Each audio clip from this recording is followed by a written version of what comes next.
ऋषियों के प्रश्न और उनका उत्तर श्री सूत जी महाराज दे रहे हैं। पहला प्रश्न था कि आत्मकल्याण परम धर्म मनुष्य के लिए क्या है, उसका यहां पर जवाब दिया। दूसरा प्रश्न था शास्त्रों का सार क्या है। मुख्य रूप से सभी शास्त्र, 6 हमारे शास्त्र हैं, वेद हैं, वो सभी एक ही बात कहते हैं। और वो सब उनकी क्या बात कहते हैं? भगवत प्राप्ति।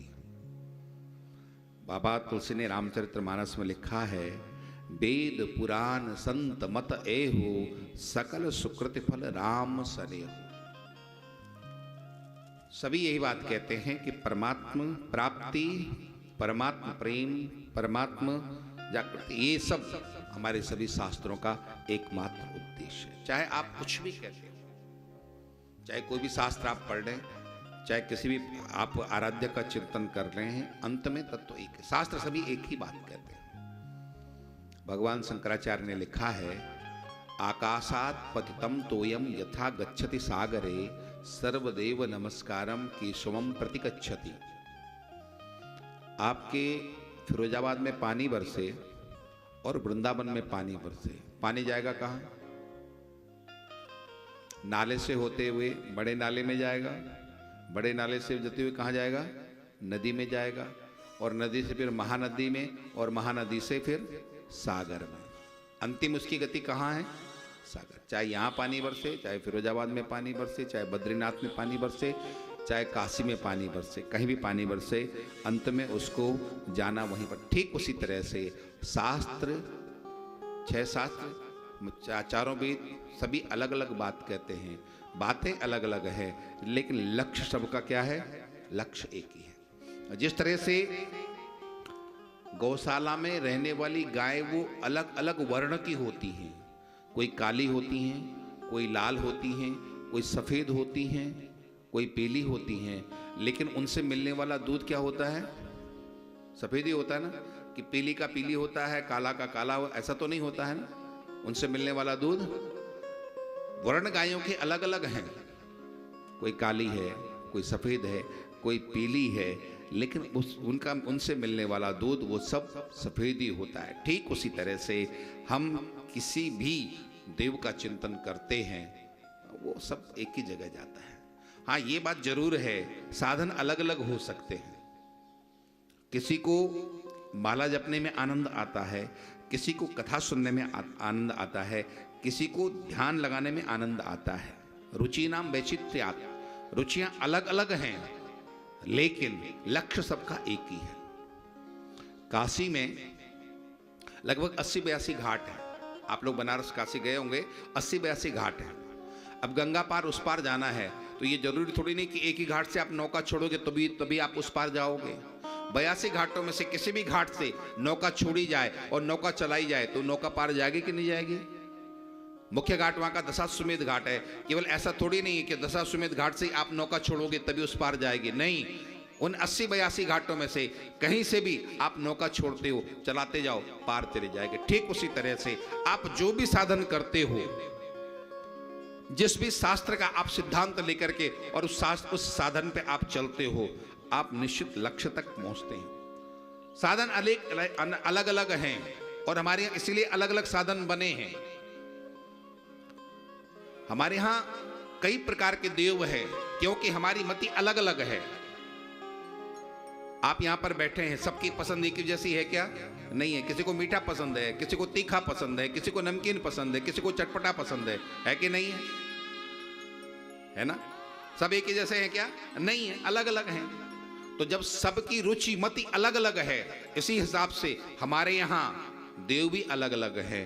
कोई शंकर जी जैसा मति वाला है तो उनको शंकर जी पसंद है, कोई राम जी जैसा है तो उनको राम जी पसंद है, कोई श्याम जी जैसा है तो उनको श्याम जी पसंद है।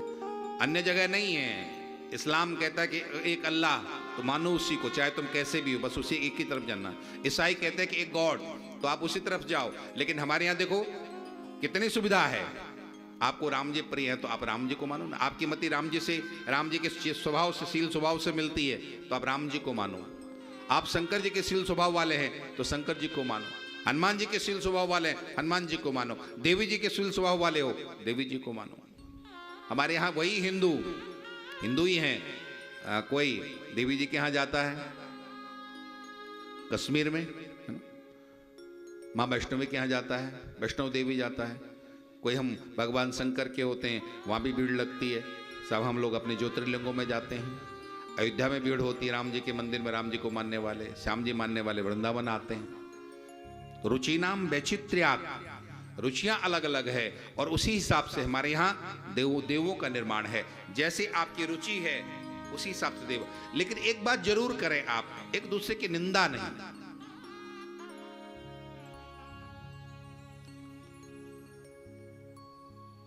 एक बार अंगूर ने करेले की निंदा की तो बहुत कड़वा है, बहुत कड़वा, बहुत कड़वा है। बेचारा अंगूर सुनता रहा। जब सुन करके परेशान हो गया तो अंगूर ने कहा, सुन भाई करेला, करेले ने अंगूर से कहा, अंगूर ने बहुत बुराई की तो सुनता रहा करेला। बाद में कहा, सुन भाई, तो जो कहता है ना कि मैं बहुत मीठा हूँ, तुझे खा के जब लोगों को डायबिटीज होती तो मुझे को खाना पड़ता है, बाद में मैं ही काम आता हूँ। तो बहुत ज्यादा अपने को अच्छा कह रहा है कि मैं बहुत अच्छा हूँ, तुझे खा के लोगों को डायबिटीज हो जाती है, फिर मैं ही लोगों के काम आता हूँ, फिर तुझे छोड़ देते हैं, फिर मेरे पास आते हैं। हमारे यहाँ कोई भी सिद्धांत बुरा नहीं है, सब अच्छे हैं। बस अच्छा और बुरा, हम अच्छे और बुरे हैं। हमारे सिद्धांत अच्छे बुरे नहीं हैं। आपका जिस साधना में आपका मन लगे वही आपके लिए अच्छा है। लेकिन एक बात करना, जो दूसरा साधन कर रहा है उसकी निंदा नहीं। किसी को कथा सुनने में आनंद आ रहा है और आपको जप में आनंद आता है तो आप किस निंदा मत करो कि क्या तू कथा सुनने के लिए बैठता है, आज जप कर। नहीं भैया, उसे कथा सुनने में आनंद आ रहा है तो कथा सुनने दो, उसकी मति कथा सुनने में। और कोई जप करने के लिए बैठा तो उसको जबरदस्ती मत करो कि आओ कथा में बैठो। नहीं, उसे जप में आनंद आ रहा है तो आने दो। लक्ष्य कथा सुनने वाले को मिलेगा और लक्ष्य जप करने वाले को मिलेगा। समुद्र गंगा को भी मिलता है, समुद्र नर्मदा को भी मिलता है। गंगा पूरब की ओर बहकर के समुद्र को प्राप्त करती है और नर्मदा पश्चिम की ओर बहकर के समुद्र को प्राप्त करती है। समुद्र दोनों को मिलते हैं। अब गंगा ये कहे कि नहीं, पूरब की तरफ चलो तभी तुम्हें समुद्र मिलेगा। नर्मदा कहती है कि मेरी अनुभूति है पश्चिम में भी चलने से समुद्र मिलता है, और वो नर्मदा पश्चिम की तरफ बहती है। तो साधन कोई भी खराब नहीं है, साधन पर सब ठीक हैं। बस हम तो अपने अपने साधनों पर लगे रहें, वही अच्छा है। और आप अपने साधनों पर लगे रहोगे तो जीवन में आपको सब कुछ मिलेगा।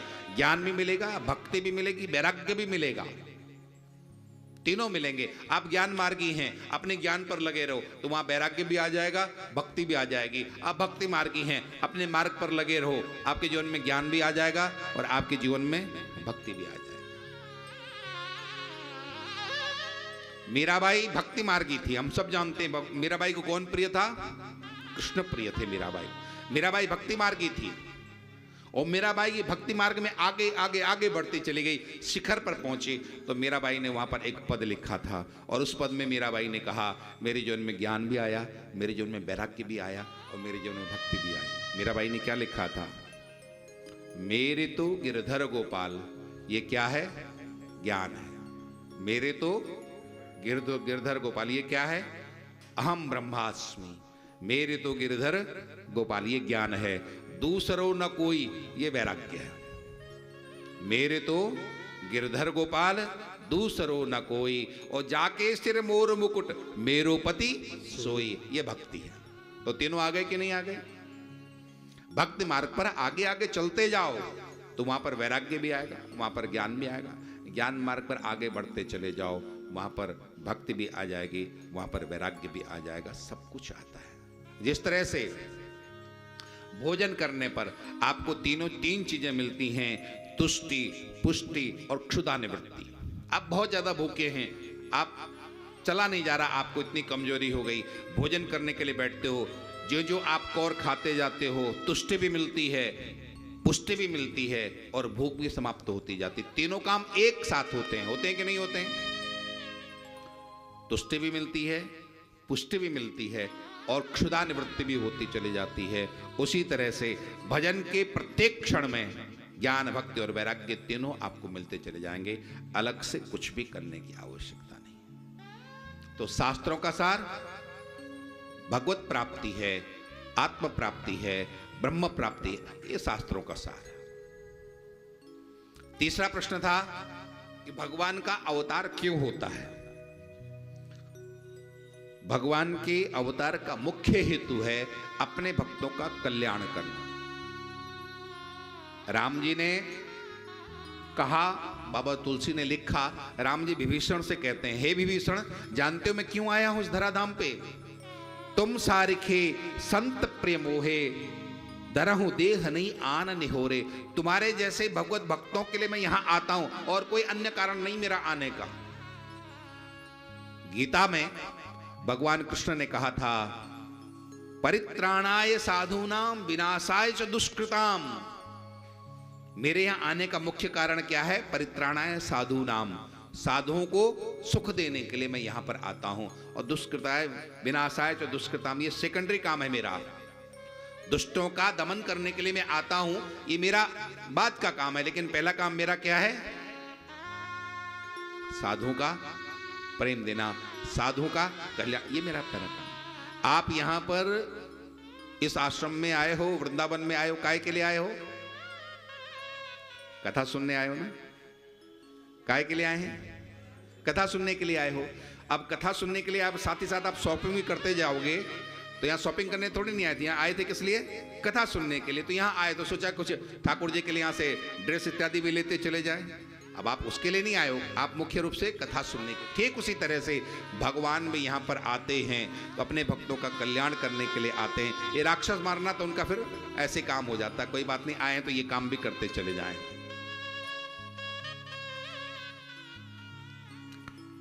एक बार किसी मुस्लिम राजा ने, बहुत प्रसिद्ध राजा मुस्लिम, उसने तंज कसा तो देखो तुम्हारे परमात्मा को तो यहाँ तुम्हारे भक्तों का मारने के लिए आना पड़ता है, और हमारा परमात्मा तो ऊपर बैठे बैठे कर लेता है, उसे कहाँ आना पड़ता है? तो तुम्हारा परमात्मा क्यों बड़ा, हमारा परमात्मा बड़ा? तुम्हारा परमात्मा तो आता है ना यहाँ।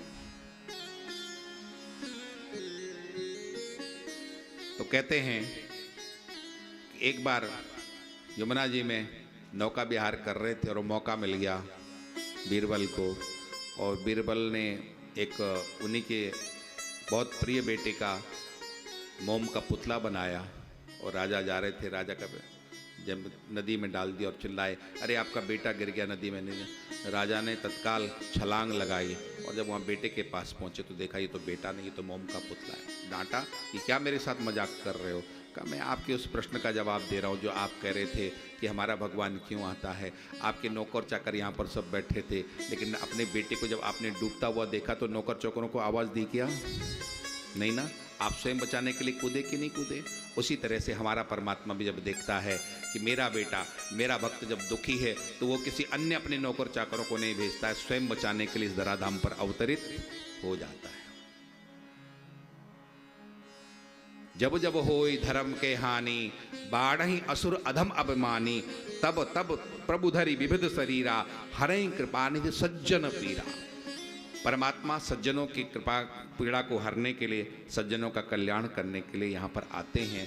अन्य कोई भी कारण मेरे ठाकुर का यहाँ आने का नहीं होता है।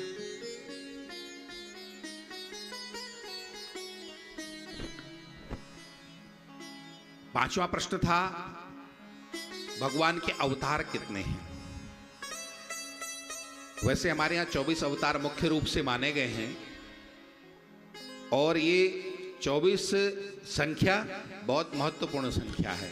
हमारे यहाँ अवतार भी 24 हैं, और गायत्री मंत्र के अक्षर भी कितने हैं? 24 हैं।